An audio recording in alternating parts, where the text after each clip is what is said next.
the silence becomes a kind of company. It fills the room, wraps around your chest like a soft but heavy blanket, and somewhere deep down, a small voice whispers a question you try not to ask. Have they forgotten me? It's okay to admit that question lives there. It doesn't make you weak. It makes you human. And if you've ever felt this way, quietly invisible in the lives you once held so close, then please stay with me, because today this isn't just a video. It's a quiet moment between us. A conversation not filled with noise, but with gentle truths and warm reminders. You are not alone in this feeling, and there are still beautiful ways to reconnect with yourself, with life, and even with them. Let me share them with you, one step at a time. It begins with something so simple: an empty chair at the dinner table, a birthday missed, a holiday quieter than it used to be. At first, you make excuses for them. You understand. After all, didn't you once rush through the same phases of life? You remember juggling work, taking care of your own aging parents, raising children, paying bills. You know the world pulls at them from every direction. So you tell yourself not to mind, not to feel too much. But somewhere along the way, that distance grows, and the excuses begin to feel thinner than they used to. Because now, the silence doesn't just happen once. It repeats, again and again, until one day it settles in. And that's when something even harder happens.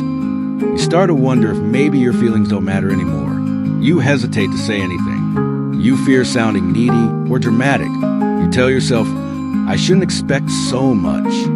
But let me tell you something no one says often enough.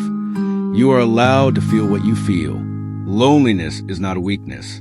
Missing someone doesn't mean you're ungrateful. Wishing for connection doesn't make you a burden. It makes you a human being with a heart that is given deeply and still wants to love. So the first thing, perhaps the most important thing, you can do when you feel forgotten is this: acknowledge the feeling without shame. Sit with it for a moment. Don't push it away. Don't dress it up. Just breathe and tell yourself the truth gently. This hurts, and that's okay. In a world that teaches us to move on quickly, to be strong and silent, there's a quiet courage in simply saying, today I feel lonely. You don't have to hide from that. You don't need to pretend everything is fine if it's not. Because healing never begins with pretending. It begins with honesty, the soft kind. The kind you whisper to yourself at night when the lights are low and your heart feels heavy. And when you begin to speak to yourself kindly, something changes. That aching space inside doesn't go away immediately, no, but it becomes a place you can sit with instead of run from. A place where you start to understand that your feelings are not a problem to be solved, but a message to be heard. They're telling you still want to connect, you still want to matter. And that desire, my friend, is beautiful. It means you're still alive in all the best ways. Sometimes we wait for others to validate our pain, to say, I'm sorry I haven't called, or I miss you too. And while that would be lovely, you don't have to wait for someone else to give you permission to feel. You can give that to yourself right now, because your story doesn't end with being forgotten. It begins again when you remember yourself. So today, if the silence feels louder than usual, if your phone stays still and your doorbell doesn't ring, and your name isn't spoken out loud by anyone but you, pause. Place your hand over your heart, feel it still beating, and say this gently but firmly: I am still here. I still matter. I am still worth loving. That might sound small, but it isn't. It's the first brick in rebuilding something sacred, your sense of connection to yourself, to life, and yes, to others again. Because healing begins not when they call, but when you stop blaming yourself for their silence. You were never the problem. You were never too much. You were simply loving in a world that moves too fast to always see it. Let that truth sit with you today. And when you're ready, we'll take the next step together. There's something sacred about putting pen to paper. Maybe it's because the world moves so fast now. Messages fly across screens. Words vanish in thin air with a swipe of a finger. But a letter holds weight. It takes time. It takes thought. And most of all, it takes heart. So today, I want to suggest something simple, but quietly powerful. Write your child a letter. Not a text. Not an email. A real letter, with your own handwriting, your own pauses, your own truth. And no, you don't have to send it. That's not the point. This letter isn't for them. Not really. It's for you.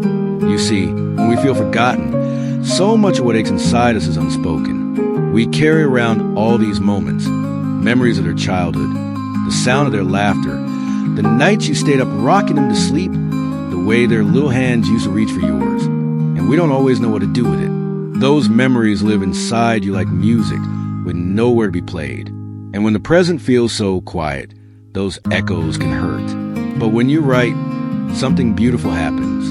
You give those feelings a place to rest. You let the memories breathe again. You turn silent ache into visible truth. So take out a piece of paper and begin however you need to. Dear Emily, or my son, or even just, today I thought of you. There are no rules. There's no right or wrong way to say what's in your heart. Maybe you'll write about something small, like the time you watched them ride their bike for the first time and how proud you felt. Or maybe you'll write about something harder, the pain of missing them, the days that pass without hearing their voice. Maybe you'll write both. Joy and sadness have always lived side by side in the human heart, and both are welcome here. Don't worry about sounding poetic. Don't edit. Just write. Let it be raw. Let it be real. And most importantly, let it be yours. I once knew a man named Arthur, a retired bus driver from Ohio. After his wife passed away, he told me he felt like he lost not just her, but the connection to his children too. They check in on birthdays, he said, but that's about it. He didn't want to complain. He didn't want to make them feel guilty, but he couldn't carry the silence anymore. So he began to write letters. Every Sunday morning, like clockwork, he sat at his old kitchen table, poured a cup of coffee, and wrote to each of his 3 children. Sometimes the letters were warm and full of stories. Sometimes they were tear-stained and quiet. He never mailed a single one. But over time, something inside him changed. He said the bitterness softened. The ache became less sharp. He said writing the letters gave him back something he didn't know he'd lost. His voice. Because that's what loneliness steals from us, doesn't it? It steals our voice. It tells us to stay silent, that no one wants to hear us anymore. But that isn't true. You deserve to speak. You deserve to be heard, even if the only person who hears you is yourself. And who knows, one day, maybe you will decide to send one of those letters. Maybe you won't. But whether it sits in a drawer or lands in your child's hands, the healing has already begun the moment you write it. Some letters may start in pain, but end in forgiveness. Others may begin with longing and end with peace. But each one, no matter how short or messy or emotional, is a declaration. I am still here, and my love still lives. If you're not ready to write to your children, that's okay too. You can write to yourself, to the younger version of you who carried so much, or to your spouse who's no longer here, or even to God. Write as though someone's listening, because someone is, your soul is, your story is. In a world that forgets too easily, writing becomes a way of remembering, of honoring what was, and gently making room for what still can be. So tonight, before the sun goes down, take a deep breath, find a quiet corner, and pick up a pen. Not because you're trying to fix something, not because you expect anything in return, but because your words matter, your story matters, you matter. There's a quiet kind of pride that lives inside many of us as we age. We don't like to ask. We don't want to bother anyone, especially not our children, who already seem so overwhelmed by life. We say things like, they'll call when they have time, or, I don't want to seem needy. And so, day after day, we wait. But here's the gentle truth. Sometimes love needs a nudge. I know it might feel unfair. You raised them. You were the one who remembered every birthday, packed every lunch, stayed up through every fever. Shouldn't they be the ones reaching out now? Yes, maybe they should. But here's the other truth. Reaching out doesn't mean you've lost something. Sometimes it's the bravest and most generous thing you can do. Think of it this way. When you send a message, when you make the call, when you say, I miss you, or I'd love to hear your voice, you're not begging for attention. You're offering an open door. You're saying, the The connection is still here if you like to walk through it. And sometimes that's all it takes. Not long ago, I met a woman named Eileen. She's 78, a widow, and the mother of 2 grown daughters who both live in other states. They hadn't visited in months. Calls had become quick and routine, if they happened at all. One morning, after watching her coffee go cold for the 3rd time in a row, Eileen made a decision. She picked up her phone and sent a text. Just 8 words. Thinking of you today. Hope you're doing okay. That afternoon, her younger daughter called. Not because of guilt, not because of obligation, but because sometimes all we need is a thread. Something to pull us gently back toward each other. That thread, more often than not, starts with someone brave enough to hold out their hand. So if your heart is feeling heavy with silence, try something small. A text, a voicemail, a photo from the past with a simple caption like, "Do you remember this day?" Even a note in the mail, handwritten the old-fashioned way. It doesn't have to be long. It just has to be sincere. And if they don't respond, if the silence continues, then let this next part be just as important. Don't tie your worth to their reply. You reaching out was an act of love. That matters. You chose kindness over pride. That counts. You were the bridge builder. And even if they don't cross today, the bridge is still there. It stands because of you. There's something deeply empowering in knowing that connection is not a transaction. It's not, I give, you give, or else. It's, I show up with love because that's who I am. And the truth is, life has a way of circling back. The message they didn't answer today might be the one they reread when they're feeling lost. The photo you sent might live on their fridge longer than you realize. The I love you whispered into voicemail might echo in their heart during a quiet moment they won't ever tell you about. So reach out, not because you expect, but because you choose to love. Because love isn't just about being remembered. Sometimes it's about remembering others. And sometimes being the one who reaches out is how we remember ourselves. And if it helps, you could even say it in your message. No need to reply. I just wanted you to know I was thinking of you. That little line lifts the weight. It tells them you're not demanding anything, just offering warmth, an open door, a soft place to land if and when they're ready. And if they are, oh, what a beautiful moment that will be. But even if they're not, if the reply doesn't come or it's short or it feels distant, you will still have done something beautiful. You turned a moment of loneliness into a gesture of grace. You chose connection over resentment. You chose love, even when it wasn't easy. And that is strength. That is love in its purest form. So today, if the hours feel long, if the silence feels sharp, ask yourself, what would happen if I reached out? Not to demand, not to fix, not to fill a void, but just to say, I'm still here, and I still care. Then do it, gently, kindly, without expectation, but full of heart. Because in the end, it's not always about who calls first. Sometimes, it's about who keeps the door open the longest. And maybe, just maybe, your open door will one day bring someone home again. There's a quiet ache that comes from waiting. Waiting for a knock on the door that doesn't come, for a phone that doesn't ring, for holidays to feel like they once did. It's easy in that space to start believing that love is something that only lives in the past. That the people who once needed you no longer do. That your world has slowly grown smaller and quieter and lonelier. But what if I told you your circle isn't closed? What if love, friendship, and connection are still out there, just not always in places you've been looking? You see, there's a kind of magic that happens when we dare to step outside the walls we've built around our pain. When we open the door, not just for someone to come in, but for ourselves to go out, because the world hasn't forgotten you. Not really. It may feel like it sometimes, especially when the ones you love drift far from your daily life. But beyond your front porch, beyond your routine, are people quietly hoping for the very same thing. To be seen, to be heard, to be valued. They're in church basements, setting up chairs for potluck dinners.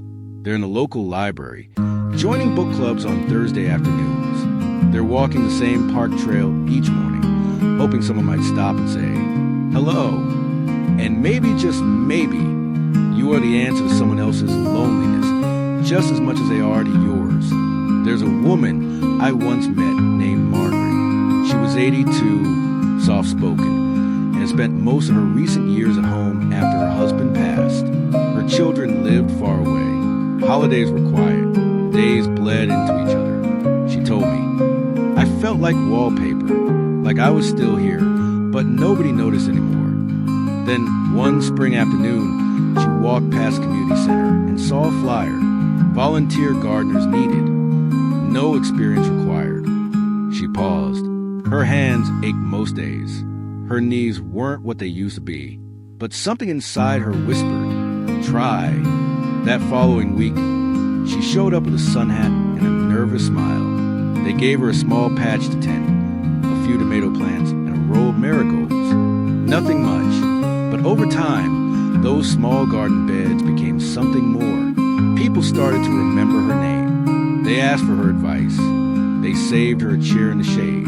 She said, for the first time in years, someone noticed when I didn't show up. That was all it took. A few plants, a few conversations, a new circle. So I ask you now, not as a stranger, but as someone sitting quietly beside you in this moment, where could your new circle begin? Maybe it's a walking group, where the pace is slow and the stories are rich. Maybe it's a local choir, even if you've never sung a note in public. Maybe it's an art class, a knitting group, a bingo night, or just a quiet bench where others gather. Maybe it's volunteering to read to children at the library or helping serve meals once a week. It doesn't have to be loud. It doesn't have to be grand. It just has to be real. Because belonging isn't about popularity. It's not about having dozens of friends or getting invitations every weekend. Belonging is about feeling known, about having someone say, we missed you last time, or I'm glad you came. And you deserve that, even now, especially now. It can feel scary, I know, walking into a room where no one knows your name, trying something new when your heart feels fragile. But courage doesn't always roar. Sometimes courage is a soft decision to get dressed, open the door, and say yes to one small thing. And maybe it won't be perfect. Maybe it'll feel awkward at first. But give it time. Give yourself time. Because each smile you offer, each kind word you share, each small gesture you make, it's a thread. And when enough threads are woven together, they make something strong. They make belonging. You are not too old to start again. You are not too late to be part of something new. You are not invisible to the world, especially not to those still looking for someone just like you. So today, if the silence in your house feels too loud, take a deep breath, put on your shoes, go outside, look for the places where hearts are still open, and go where the welcome is warm, even if it's quiet, because there are circles out there waiting to hold you. You just have to let them find you by first stepping forward. There comes a moment in the journey of loneliness when we stop looking outward and begin to turn inward, not out of defeat, not because we've given up on others, but because somewhere deep within, we start to understand that the most healing relationship we will ever have is the one we hold with ourselves. You see, when you feel forgotten by the world, especially by those you love, it can begin to erode your sense of worth. It's subtle at first. You start saying things like, maybe I talk too much, or maybe I'm just not needed anymore. And before you even realize it, you stop showing up for yourself. You stop cooking real meals. You stop taking care of your body. You stop looking in the mirror and saying, you're still here and that matters. But the truth is, you deserve your own kindness, especially now. So this step, perhaps the quietest and most powerful of all, is about learning how to nourish yourself again, not just with food or rest, but with attention, with care, with presence. It doesn't have to start big. Maybe it begins with your morning tea, brewing it slowly, intentionally, not just as a habit, but as a small ceremony of care. Maybe it's putting on a soft sweater you love, lighting a candle just because, or opening the window to let in the sound of birds. Maybe it's playing that old record you used to dance to, even if now you only sway from the chair. Because when you give yourself attention, you tell your soul, I see you. I haven't abandoned you. You still deserve warmth. I once met a man named Harold. He was 81, a retired school principal Living alone in a quiet neighborhood, his wife had passed. His children visited rarely. For a while, he told me, the days melted into each other. He sat in silence, didn't shave, didn't cook. One day, he looked at his own reflection and said, I don't even recognize that man anymore. But something changed, not because someone came to save him, but because he decided he didn't want to feel invisible to himself. So he started small. He bought a journal. Each night, he wrote 3 things he noticed during the day. A bluebird on the porch, the smell of his neighbor's barbecue, the way the sunset spilled across his kitchen tiles. And slowly, life began to soften again. Not louder, not fuller, but more alive. That's the magic of tending to your own heart. You begin to hear things again. The world's quiet beauty, your own thoughts, even your laughter, which might have felt lost for a long time. So ask yourself today, how can I take better care of me? Maybe it's finally seeing the doctor you've been putting off. Maybe it's stretching for 10 minutes in the morning, or walking slowly to the end of the block and back. Maybe it's reading a book you've been meaning to finish, or learning to cook something new. Or maybe it's just sitting with your own company and whispering, I forgive you for all the ways you felt unloved, and I still choose you. This kind of nourishment isn't flashy. No one will applaud you for it, but it builds something steady, something strong. It tells your spirit, I matter, even if the world is quiet today. I deserve care, even if no one else is offering it right now. And here's a beautiful truth. When you begin to nurture yourself, something shifts. The loneliness doesn't vanish, but it softens. It loses its grip, because now you're not waiting for someone else to bring the light. You become your own flame. Others may come and go. Attention may flicker. But when you learn to sit with yourself gently, kindly, without judgment, you discover that you are not broken. You are not forgotten. You are simply unfolding, moment by moment, into someone wiser, deeper, more whole than you've ever been before. So tonight, as the sun sets, do one thing, just one small thing, that reminds you of your own worth. A warm bath, a prayer, a song, a smile in the mirror. It doesn't have to change the world. It just has to reach the part of you that almost believed you weren't worth showing up for anymore. And then tomorrow, do it again, and the next day, and the next, because the love you give to yourself, that's the kind that never leaves. There's a quiet grief that no one really talks about, the grief of being needed less. It doesn't come all at once. It creeps in slowly, through the missed phone calls, the shorter visits, the way holidays shift and change until you barely recognize them. It's not a dramatic ending, not a loud goodbye, but more like a gentle drifting. And one day, you find yourself sitting in the stillness, wondering how the people you once carried in your arms could feel so far away. And you ask yourself, did I do something wrong? That question, it can settle into the bones if you let it. It makes you replay old conversations. Examine the tone of your last words.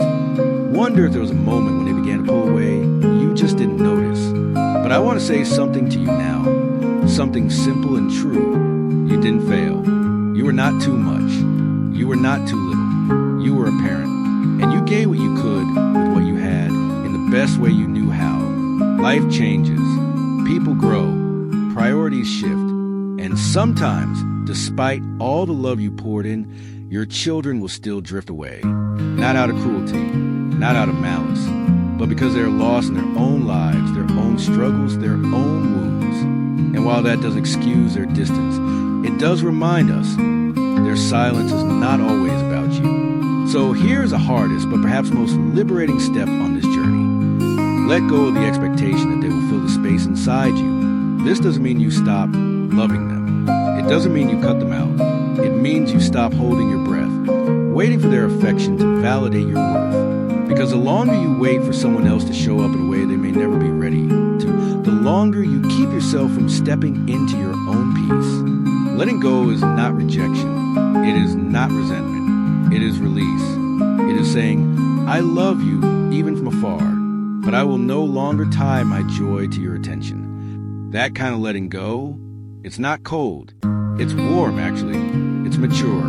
It's rooted in deep love. The kind of love that says, You're free to live your life, and so am I. It's like watching the bird you raised take flight, not knowing if or when it will circle back, and choosing still to smile at the sky.